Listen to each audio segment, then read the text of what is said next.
shugaba Trump kenan, shi dai ya saba ya sheƙa ƙaryar shi, ya hau social media ɗin shi ya postin ɗin abin da ya ga dama, surutan banza.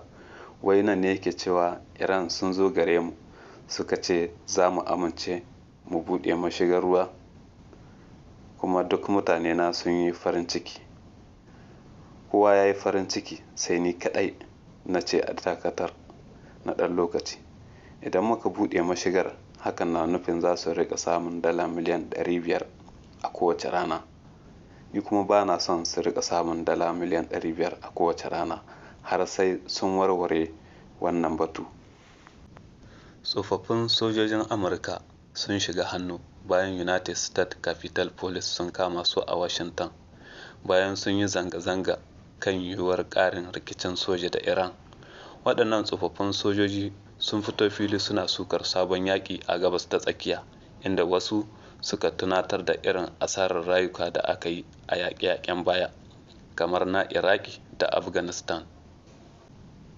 An yi hira da mai magana da yawun ma'aikatar tsaro, wato Pentagon, Pete kenan, inda aka tambaye shi, ka canza sunan ma'aikatar tsaro zuwa ma'aikatar yaƙi, shin za ka iya sake canza sunan zuwa ma'aikatar zaman lafiya tunda abin da muke nema kenan?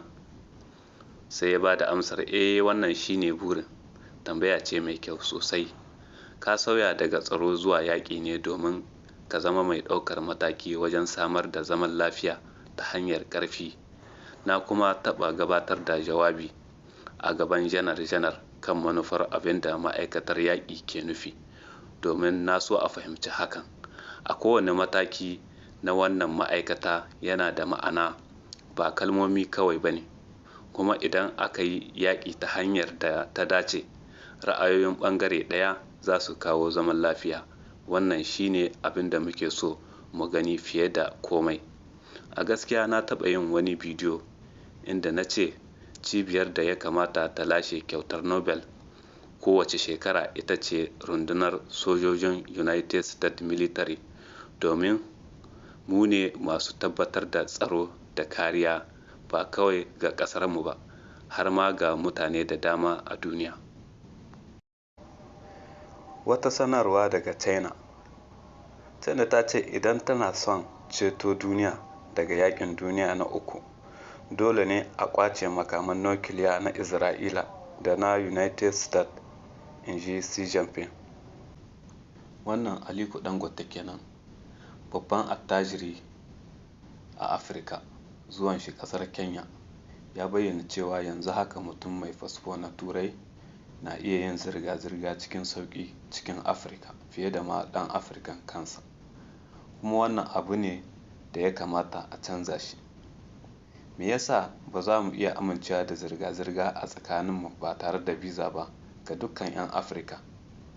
Ma'anar wannan magana, Dangote yana nuna cewa yanzu akwai matsala a Afirka, inda 'yan ƙasar ba sa iya tafiya cikin sauƙi daga ƙasa zuwa ƙasa, amma baƙi daga Turai suna samun sauƙi fiye da su.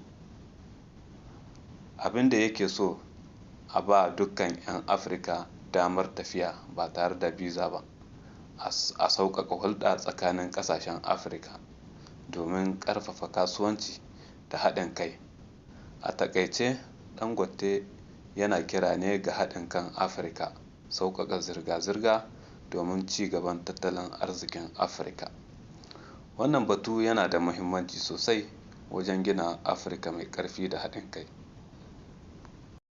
To da wannan na kawo ƙarshen labaran. Ni ne naku Suleiman. Me za ku ce mana a comment section? Ba tare da ZTV Hausa. Ma'assalam.